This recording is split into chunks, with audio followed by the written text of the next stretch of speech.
নমস্কার, কেমন আছেন সবাই? আশা করছি ভালো আছেন আর আমরাও বেশ ভালো রয়েছি। এখন বাজে সকাল ওই 5:30টার মতন। সকালবেলায় উঠেছিলাম ঘুম থেকে আর কি হাঁটতে যাবার জন্য। তো বাইরে দেখলাম যে কাল রাত থেকে বৃষ্টি শুরু হয়েছে। সকালবেলাতেও ঝিরিঝিরি বৃষ্টি পড়ছে। তো সেই জন্য ভাবলাম আজ আর যাব না।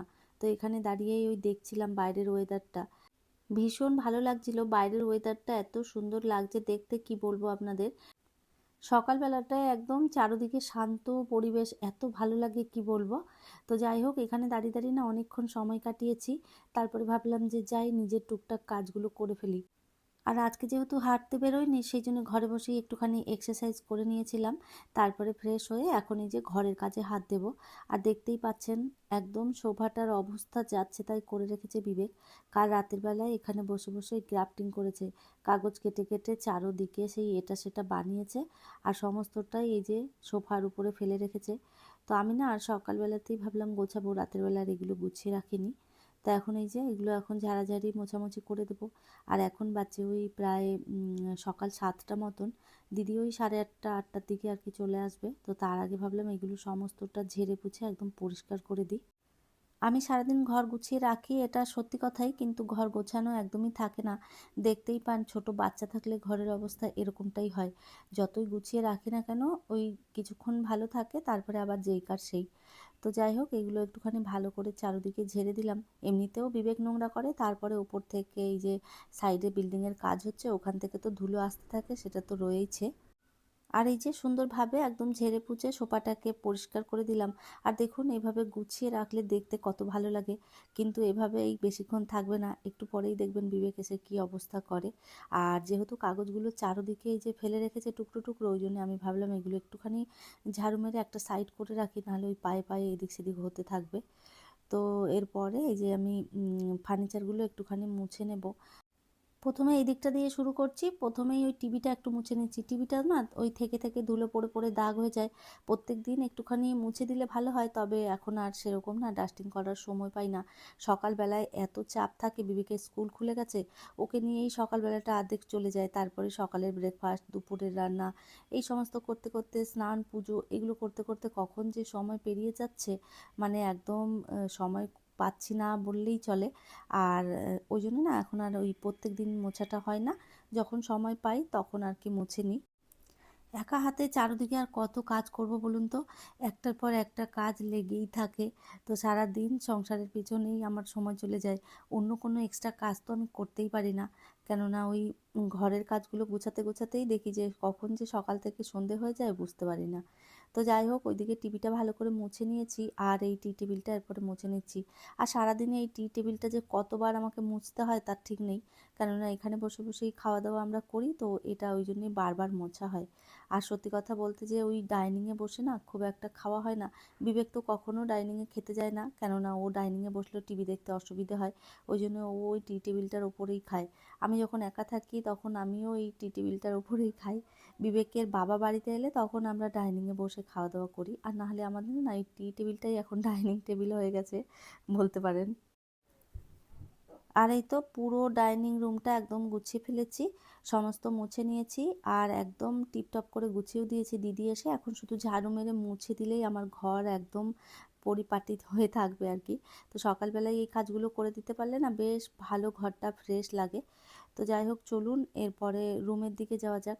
এটাও কদিন মোছা হয়নি, এটার অবস্থাও ভীষণ খারাপ, ধুলো জমে একদম চারদিকে সাদা হয়ে রয়েছে। তো ভাবলাম সমস্ত শোপিসগুলো নামিয়ে আর এই জায়গাটা একটুখানি মুছে দেবো। এই কর্নার র্যাকটাতে অনেক জিনিস রাখতে রাখতে একদম সেই বজবজানি টাইপের হয়ে গেছে। তো ওই জন্য ভাবলাম এগুলো সরিয়ে একটু ফাঁকা করে দিয়ে আর সুন্দরভাবে এক একটা জিনিস গুছিয়ে রাখি। আমার কালকের ব্লগে সীমা দিদিভাই কমেন্ট করেছে, রাখি তুলসী গাছের চারা বসালে সবসময় বুধবার লাগাবে, তুমি কী বারে লাগালে আমি তো জানি না, তাই বললাম। সকালে চাউমিনটা আর দুপুরের রান্নাটা মজাদার। থ্যাংক ইউ সো মাচ দিদিভাই এত সুন্দর একটা কমেন্ট করার জন্য। আর বুধবার যে তুলসী গাছ লাগাতে হয় সেটা আমি জানি না। তো আমার তুলসী গাছটা তো এমনিতেই শুকিয়ে গেছিলো, আমি ওই জন্যে সোমবার দিনকে আর কি তুলসী গাছটা লাগিয়েছি। জানি না ভালো দিনে লাগাতে পারলাম না কি, সেটা তো আমি জানি না, তবে ওই সোমবার দিনটাই লাগিয়েছি। আর এরপর থেকে যদি কখনো আর কি তুলসী গাছ লাগাই তো আমি ওই চেষ্টা করব যে বুধবার করেই লাগাতে। তো এইদিকেও সমস্ত জিনিসগুলো আমি ঝেড়ে পুছে একদম পরিষ্কার করে নিলাম আর সুন্দরভাবে ধুলোবালিগুলো মুছে দিয়েছি। আর এরপরে যাব ওই সাইডের রুমে। বেশ কয়েকটা কাপড় আমি আর কি তুলে রেখেছিলাম, এইগুলো এখন ভাঁজ করে নেব। তো অনেক কাপড় আজকে রয়েছে, এগুলো সব গুছিয়ে জায়গা মতন আর কি রেখে দিই।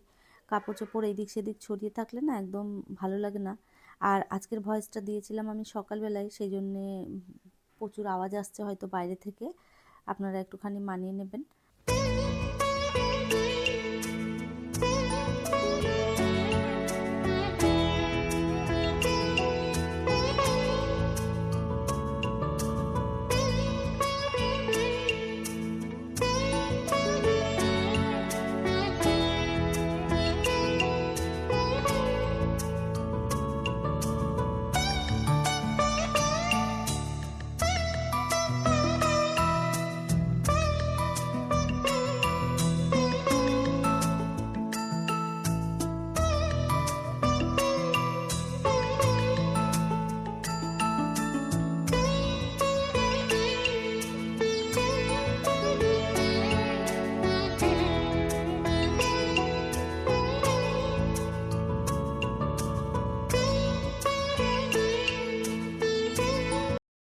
সমস্ত ঘর বাড়ি ঝেড়ে পুছে পরিষ্কার করে দিয়েছি, কাপড় চোপড় সমস্ত গুছিয়ে ফেলেছি।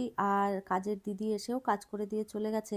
আর এখন অনেকটা বেলা হয়েছে, এখন বাজে প্রায় ওই 10:30 মতন। আর আমি চলে এসেছি নিজের জন্য একটুখানি খাবার করে নেব। তো আজকে বানাচ্ছি হচ্ছে চিড়ের পোহা, কিছু দিয়েই করব না, ওই আলু পেঁয়াজ দিয়েই শুধু চিড়ের পোহাটা করে নেব। সকালবেলায় প্রত্যেক দিন কী খাবো এই একটা মহা ঝামেলা। তো ওই জন্যই যে কি করব ভাবতে ভাবতে আমি ওই চিড়ের পোহাটাই আর কি বানাতে চলে এলাম। আর আমার না ওই মিষ্টি জাতীয় কোনো খাবার সকালবেলায় একদমই ভালো লাগে না। আমি যেহেতু মিষ্টিটা খুব একটা পছন্দ করি না, তো সেই জন্য আমার ঝাল ঝাল খাবারটাই বেশি পছন্দের। তো ওই জন্য সকালবেলায় চেষ্টা করি এই চিড়ের পোহাটা, তারপরে নাহলে অন্য কিছু মানে মিষ্টি ধরনের খাবার বাদ দিয়ে যেটাই হোক আর কি খাওয়ার। তো সাথে না একটুখানি চাও করে নিলাম, আজকে একটু দুধ চা খেতে মন হয়েছে। তো ওই জন্য ভাবলাম যে আজকে একটু দুধ চা করে নিই, আর বৃষ্টি হলেই দুধ চা খেতে মন হয়। তো যাই হোক, এই যে চা আর কি বসিয়ে দিয়েছিলাম 1 কাপ। সকালবেলায় একবার ওই লিকার চা করে খেয়েছি দিদি আর আমি দুজনে।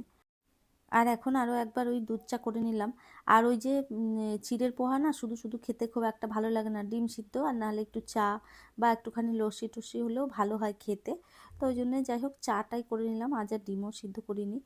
তো চলুন এই যে খাবারটা খেয়ে নিই, তারপরে যে বাকি কাজকর্ম রয়েছে সেগুলো করব।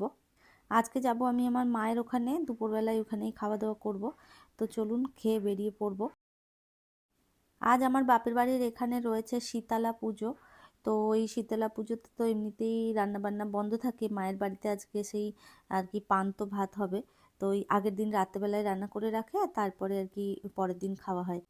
আর যতক্ষণ না আমাদের এই পুজো হয়ে যাচ্ছে ততক্ষণ আর কি আমাদের পুরো গ্রামে কোথাও আর কি আগুন জ্বলবে না, চা করেও খেতে পারবেন না, কোনো কিছুই না, যতক্ষণ না হোমটা আর কি পুজোর হবে ততক্ষণ আমাদের এখানে আগুন জ্বালানো বন্ধ।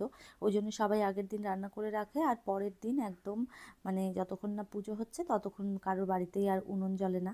তবে এই পুজো হতে হতে একদম প্রায় সন্ধে হয়ে যায়, কেননা অনেক বড় পুজো, সারা পাড়ার আর কি পুজো, তো সেই জন্য অনেকটা দেরি হয়। আর এই যে দেখুন পুজোর মধ্যে শুরু হয়ে গেছে বৃষ্টি, আর তার সাথে ঝোড়ো হাওয়া। তো চারোদিকে এই যে বৃষ্টি পড়ছে আর আমরা ভেতরে সবাই বসে রয়েছি। আর বৃষ্টির মধ্যে লাইনও চলে গেছে, লাইনটা কেটেছে অনেক সময়, সন্ধে হয়ে গেছে, পুজোও হয়ে গেছে কমপ্লিট, এখনো পর্যন্ত লাইন আসেনি। আর এই যে পুজোর আরতি সবাইকে দেখিয়ে দিচ্ছে। আর এরপরে বাড়ি যেয়ে প্রসাদ খেয়ে তারপরে আমি আবার বাড়ির দিকে রওনা দেব।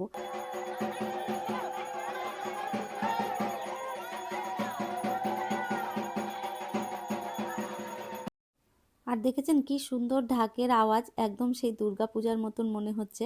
তো যাই হোক, তাহলে চলুন আমার আজকের ভিডিওটা এই পর্যন্তই, ফিরবো নতুন ব্লগ নিয়ে। ততক্ষণের জন্য সবাই ভালো থাকবেন, সুস্থ থাকবেন, আবারও দেখা হবে নতুন একটি ব্লগে।